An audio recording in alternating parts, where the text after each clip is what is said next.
Dans un village, il y avait un énorme ermitage où vivait Gautam Buddha, un moine bouddhiste célèbre. L'un de ses disciples parlait beaucoup. Il bavardait sans cesse ici et là. Lorsqu'il allait collecter des dons, il ramenait une nouvelle histoire de chaque maison et la racontait aux autres disciples de l'ashram. Il parlait mal d'un disciple à un autre, se livrant à la médisance et essayant de se montrer bon devant les autres. Il se vantait de lui-même et cherchait toujours à se prouver le plus intelligent et le meilleur devant le moine bouddhiste. Il se considérait différent et supérieur à tous les autres disciples. Un jour, le moine bouddhiste appela tous les disciples de l'ashram et leur dit « Vous devez tous prendre une résolution pour le mois prochain.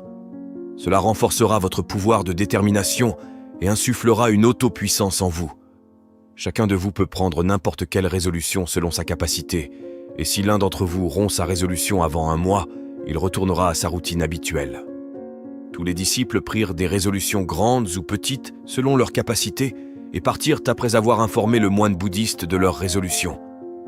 Mais le disciple qui voulait se montrer différent et plus grand se rendit directement à la maison du moine bouddhiste et dit « Je ne veux pas prendre de petites résolutions, mais je veux prendre une grande et belle résolution à l'image de moi-même. Dites-moi quelle résolution je devrais prendre. » En entendant cela, le moine bouddhiste sourit et dit « Seras-tu capable de réaliser la résolution que je te donnerai ? Sera-t-il possible pour toi de la compléter ? Probablement pas. Ce n'est pas possible pour toi. Tu ne pourras pas le faire. C'est pourquoi tu trouves une résolution. » Le disciple dit « Non, moine bouddhiste, quelle que soit la résolution que vous me donnez, je la réaliserai. » Le moine dit « D'accord, alors tu resteras silencieux pendant le mois prochain. Tu ne prononceras même pas un mot. C'est ta résolution. » Le disciple dit « Moine bouddhiste, est-ce aussi une résolution ? C'est très facile, restez silencieux pendant un mois. Donnez-moi une grande résolution digne de ma capacité. » Le moine bouddhiste dit « D'abord, tu dois accomplir cette résolution et le montrer. » Le disciple obéit au moine bouddhiste et il resta silencieux. En même temps, il trouva beaucoup plus facile de rester silencieux. Il passa un jour en silence, mais à partir du deuxième jour, le poids de ne pas parler commença à augmenter dans son esprit. Le troisième jour, il commença à ressentir une lourdeur, et le quatrième jour, il commença à ressentir un étrange malaise. Parce que tous les disciples de l'ashram parlaient entre eux, il voulait aussi présenter son point de vue devant eux. Il voulait arrêter de parler, mais sa résolution était un obstacle. De cette manière, quelques jours de plus passèrent, et ce disciple tomba malade. Sa tête était en feu. Il n'avait même pas envie de manger ou de boire. Il voulait simplement parler. Il alla chez le moine bouddhiste et s'assit devant lui et lui parla en écrivant « Moine bouddhiste, je veux parler. Je ne peux pas respirer sans parler. Je manque d'air. J'ai l'impression de perdre la tête en moi. Que dois-je faire ? Dois-je rompre ma résolution ?» Le moine bouddhiste sourit après avoir lu cela et dit « Les résolutions sont faites pour être rompues, mais celui qui accomplit sa résolution renforce sa force intérieure. Et celui qui renforce sa force intérieure est sur le chemin de la société et l'éveil progresse davantage. Prendre la résolution était aussi entre tes mains, et la rompre est aussi entre tes mains. » Beaucoup de disciples ont rompu leur résolution et sont retournés à leur routine habituelle. Si tu n'es pas capable de le faire, tu peux aussi rompre ta résolution et retourner à ta routine habituelle. Mais souviens-toi, si tu n'es pas capable de tenir cette petite résolution aujourd'hui, comment pourras-tu gérer le reste de ta vie ? La décision finale est entièrement entre tes mains. Ces paroles du moine bouddhiste blessèrent le cœur du disciple. Il repartit sans rien dire et se barricada dans sa hutte. Il ne sortait de la hutte que pour ses besoins essentiels et restait à l'intérieur le reste du temps. 15 jours s'étaient écoulés et la résolution de tous les disciples dans l'ashram avait presque été rompue à présent. Mais sa résolution était toujours en cours. Après avoir pris la résolution, il n'avait pas prononcé un seul mot jusqu'à présent. Tout l'ashram était stupéfait du silence soudain de la personne qui parlait tant. Au bout de 15 jours, il retourna voir le moine bouddhiste et lui parla en écrivant « Moine bouddhiste, je suis silencieux de l'extérieur, mais il y a beaucoup de voix à l'intérieur de moi. Il y a beaucoup de plaintes et de récriminations. Je parle à l'intérieur de mon esprit et pose toutes sortes de questions. Plus je suis silencieux à l'extérieur, plus je suis bruyant à l'intérieur. Ma résolution est-elle toujours en cours ? Le moine bouddhiste dit « Oui, ta résolution est toujours en cours. Mais tant que ces voix tombent dans tes oreilles, ton esprit continuera à parler parce que tu as l'habitude de parler. Tu peux être silencieux à l'extérieur, mais tu parleras à l'intérieur. Tu dois t'éloigner de ces choses et de ces voix. » Le disciple part après avoir remercié le moine bouddhiste. Puis, le matin, il quitte sa hutte et se dirige vers la forêt.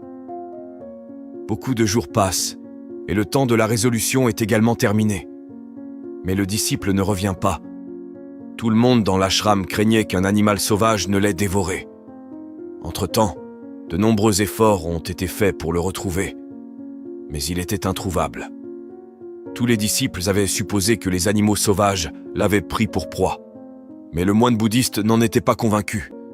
Un jour, un autre disciple de l'ashram vint voir le moine bouddhiste et lui dit « Moine bouddhiste, qu'est-il arrivé à notre moine bavard? Les animaux l'ont-ils tué ?» Le moine bouddhiste dit « Les animaux l'ont peut-être pris pour proie, mais il pourrait y avoir une autre raison à son non-retour. Peut-être qu'il a obtenu ce qu'il cherchait. » Le disciple demanda « Moine bouddhiste, parler trop est-il si nocif ?» Le moine bouddhiste dit « On dit souvent que l'une des nombreuses difficultés d'être humain est l'incapacité de rester silencieux. Nous ressentons constamment le besoin de parler, même quand ce n'est pas nécessaire ou quand cela peut entraîner des conséquences négatives. Une grande partie de nos ennuis vient de notre tendance à parler trop. De nombreuses disputes familiales et conflits sont causés par nos bavardages futiles. Nous voulons tous être entendus, mais nous échouons souvent à écouter les autres. Au lieu de cela, nous nous concentrons sur l'expression de nos propres opinions et essayons de convaincre les autres que nous avons raison. Cela ne fait qu'entraîner plus de malentendus et de ressentiments. Ce schéma de parler et de ne pas écouter continue tout au long de nos vies, causant du stress et des malentendus inutiles. Mais dans cette ignorance, nous perdons notre temps, notre vie, notre compréhension et surtout, les moments les plus importants et précieux qui peuvent être vécus, expérimentés et appréciés. Mais qu'obtenons-nous en retour ? Rien. Tout devient futile et gaspillé. Seules quelques personnes réalisent ce que nous avons perdu dans cette folie. Tout comme les autres personnes ne savent pas à propos de leur arrivée, de même elles ne savent pas à propos de leur départ. Le disciple dit « Alors quelle est la solution ?» Le moine bouddhiste dit « La seule façon est d'observer vos pensées avec une pleine conscience, de contempler tous les problèmes mentaux en restant dans le présent et de faire votre travail avec une pleine conscience. Cela apporte des changements miraculeux dans la vie. » Après avoir obtenu des réponses à ces questions du moine bouddhiste, il s'inclina devant lui et s'éloigna de là. 3 mois s'étaient écoulés depuis que le disciple avait quitté l'ashram et on n'avait aucune nouvelle de lui. Les moines bouddhistes avaient perdu espoir de son retour. Un jour, à la surprise et au bonheur de tous, il revint à l'ashram. Il n'était plus la même personne qui était partie. Il avait subi une transformation incroyable. Un sentiment de calme émanait de lui. Son visage rayonnait de paix et de tranquillité. Dès son arrivée à l'ashram, tous les disciples l'entourèrent de tous côtés et commencèrent à parler. Il parla aussi à ses disciples. Tous ceux qui parlaient avec lui sentaient qu'il n'était plus aussi impatient et bavard qu'auparavant. Chaque mot sortait de sa bouche très doucement et doucement. Après avoir parlé aux disciples pendant un moment, il se dirigea directement vers le moine bouddhiste. Il toucha les pieds du moine bouddhiste et dit « Suis-je toujours silencieux ? Ma résolution est-elle toujours en cours ?» Le moine examina attentivement les yeux du disciple pendant un certain temps et dit « Oui, tu es toujours silencieux. Pas un seul mot ne sort de ta bouche et ta résolution est toujours en cours. » Le disciple dit « Quand j'ai quitté l'ashram, j'étais silencieux avec ma bouche. Mais il y avait beaucoup de voix à l'intérieur de moi. Il y avait beaucoup de questions dans mon esprit et elles ne s'arrêtèrent pas. Alors je suis allé dans la forêt, espérant y trouver la paix et que le bavardage de mon esprit se calmerait. Mais plus je m'enfonçais dans la solitude, plus la voix à l'intérieur de moi devenait forte. J'ai commencé à entendre l'ancienne voix à l'intérieur de moi. C'est seulement à ce moment-là que j'ai réalisé à quel point j'avais tort de dire des choses méchantes à ma famille, à mes amis et aux moines bouddhistes. À ce moment-là, je pensais dire la bonne chose. Même quand je disais du mal de mes camarades disciples et que je me moquais des moines bouddhistes, je pensais être meilleur qu'eux. Mais ce jour-là, j'ai réalisé pour la première fois à quel point je parlais mal. Pendant longtemps, ces voix, ces plaintes continuaient à l'intérieur de moi. Mais progressivement, un jour, toutes ces voix ont disparu de l'intérieur de moi. Maintenant, je suis silencieux aussi à l'intérieur. Dans cette forêt dense, il n'y avait personne pour parler de l'extérieur, et il n'y avait plus de son à l'intérieur. Et j'ai compris la vraie signification du silence pour la première fois. Ce jour-là, il y avait la paix tout autour de moi. Bien qu'il y ait encore quelques voix qui venaient et qui venaient avant, je ne pouvais pas les entendre. Mais maintenant, je pouvais entendre toutes ces voix clairement. Le bruit du vent qui souffle, le chant des oiseaux et le son de l'eau qui coule. J'ai entendu toutes ces voix pour la première fois avec une pleine conscience. Je n'avais jamais ressenti autant de paix autour de moi auparavant. Alors, pour troubler cette paix, pour la première fois, j'ai prononcé un mot. J'ai crié « Oh mon Dieu, quel genre de paix est-ce là ? Pourquoi tout est-il si calme ? Que s'est-il passé ?» Mais même après avoir crié, la paix n'a pas été troublée. Tout était aussi calme qu'auparavant, à l'extérieur comme à l'intérieur.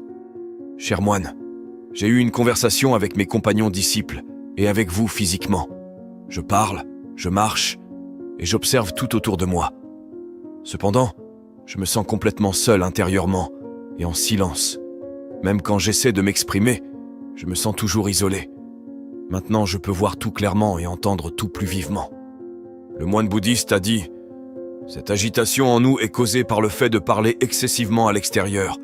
Cependant, quand nous nous tournons vers l'intérieur, nous restons calmes. Peu importe ce que nous disons, la plupart des mots du monde proviennent de notre bavardage parce que nous craignons le silence. Nous parlons plus que nécessaire et ne parvenons pas à écouter les autres. Au lieu de cela, nous les interrompons pour leur faire comprendre qui nous sommes et ce que nous pouvons faire. Cela devient le but de notre vie, et toute notre énergie est gaspillée dans des conversations sans signification. Une telle société est emplie de tristesse parce que les gens ne s'écoutent pas mutuellement ni ne cherchent à comprendre. Ils ne connaissent pas la valeur du silence car cela les fait se sentir petits. La raison derrière toutes les batailles dans le monde est notre bavardage excessif. Par conséquent, nous devrions parler seulement autant que nécessaire pour conserver notre énergie. Parler inutilement ne nous permet jamais de nous tourner vers l'intérieur et nous tire toujours vers l'extérieur. Si nous voulons nous tourner vers notre monde intérieur, nous devons garder nos bouches fermées. C'est pourquoi tous les Bouddhas qui sont devenus illuminés se sont tournés vers la solitude pour éviter de parler trop et d'écouter trop. Ils sont restés calmes dans la solitude, ce qui leur a permis de voyager en eux-mêmes facilement. Même en vivant dans ce monde, nous pouvons vivre dans la solitude et rester calmes. Mais pour cela, nous devons économiser notre énergie, que nous gaspillons en paroles dénuées de sens. La leçon de cette histoire est que parler en vain est une perte d'énergie. Ceux qui veulent voyager vers l'intérieur doivent garder leur bouche fermée. C'est la sagesse de l'esprit. J'espère que vous aimez cette vidéo. N'oubliez pas de liker cette vidéo et de vous abonner pour plus d'histoires de sagesse comme celle-ci. Jusqu'à la prochaine fois, restez bénis.